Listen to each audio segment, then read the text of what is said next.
24/7 এই হচ্ছে AGT live 24/7 This is AGT Live।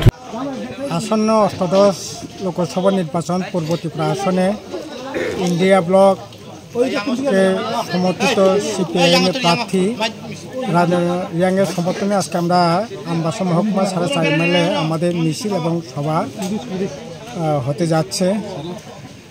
এবার নির্বাচনে আমরা যেটা লক্ষ্য করলাম, গোটা দেশের সাথে আমাদের রাজ্য এটা ঠিক বিরাট সম্ভাবনা আছে, উজ্জ্বল সম্ভাবনা দেখা দিয়েছে আমাদের রাজ্যে। বিশেষ করে প্রথম দিকে খানিকটা একটা দ্বিধাদ্বন্দ্ব ছিল, কিন্তু এখন সমস্ত জড়তা কাটিয়ে মানুষ, বিশেষ করে ইন্ডিয়া জোটের সমস্ত রাজনৈতিক দলের নেতা কর্মী থেকে আরম্ভ করে দৌড়দি সবাই মাঠে নেমেছে সমস্ত জড়তা দুর্বলতা কাটিয়ে। কারণ আজকে দেখছি গোটা দেশের মধ্যে ইন্ডিয়া জোটের যে সম্ভাবনা এটাও প্রকট হয়ে উঠছে। কারণ আমরা লক্ষ্য করলাম 2019-এ যে দল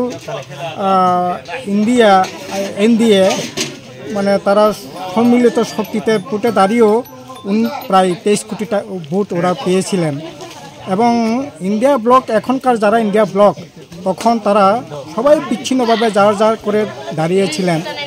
যে কারণেই হোক, সংবিধান বাঁচানোর প্রশ্নে হোক, গণতন্ত্র রক্ষার প্রশ্নে হোক, ধর্ম নিরপেক্ষতার প্রশ্নে হোক, তারা ঐক্যবদ্ধ হয়ে লড়াই করছে। যারা একটা সময় বিভাজনের মধ্যে থেকে প্রায় 31-32 কোটি ভোট বিভাজনের মধ্যে ছিল, কিন্তু 31-32 কোটি ভোট এবার এক কাট্টা হয়েছে। আর 23 কোটি ভোটে এনডিএ 2019-এ যারা জিতেছে তাদের দল থেকে অনেক দল ছোট হয়েছে। তামিলনাড়ুতে AIADMK, আপনার পাঞ্জাবে আপনার আকালি দল, মহারাষ্ট্রের শিবসেনা, এতে করে তাদের ভোটগুলো বিচ্ছিন্ন হচ্ছে আর ঐক্যবদ্ধ হচ্ছে ইন্ডিয়া জোটের ভোট। এতে বিরাট সম্ভাবনা হচ্ছে। আর সবচেয়ে বড় কথা হলো, আপনারা সোশ্যাল মিডিয়া চালান, আপনারাও লক্ষ্য করে দেখবেন সোশ্যাল মিডিয়াতে নরেন্দ্র মোদী বক্তৃতা করলেও কত ভিউজ হয়, আর রাহুল গান্ধী বক্তৃতা করলেও কত ভিউজ হয়। এটা সহজেই আপনারা ফলো করলে এটা লক্ষ্য করবেন। এবং পলিটিক্যাল অ্যানালাইসিসও যদি দেখেন, বিভিন্ন যে বিজেপি যে সমস্ত পরিচালিত চ্যানেলগুলি আপনার রাজনীতি যে দেন, তাহলে তার যে অ্যানালাইসিস করলে পরে তার ভিউজ কত হয়। আর অন্যান্য যারা ইন্ডিয়া জোটের পক্ষে যারা অ্যানালাইসিস করছে তাদের ভিউজ কত হয়। এতে সহজভাবে অনুমেয় যে এবার ইন্ডিয়া জোট ক্ষমতায় আসছে, আমাদের রাজ্যের ক্ষেত্রেও এটা বিরাট সম্ভাবনা তৈরি হচ্ছে।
Muslim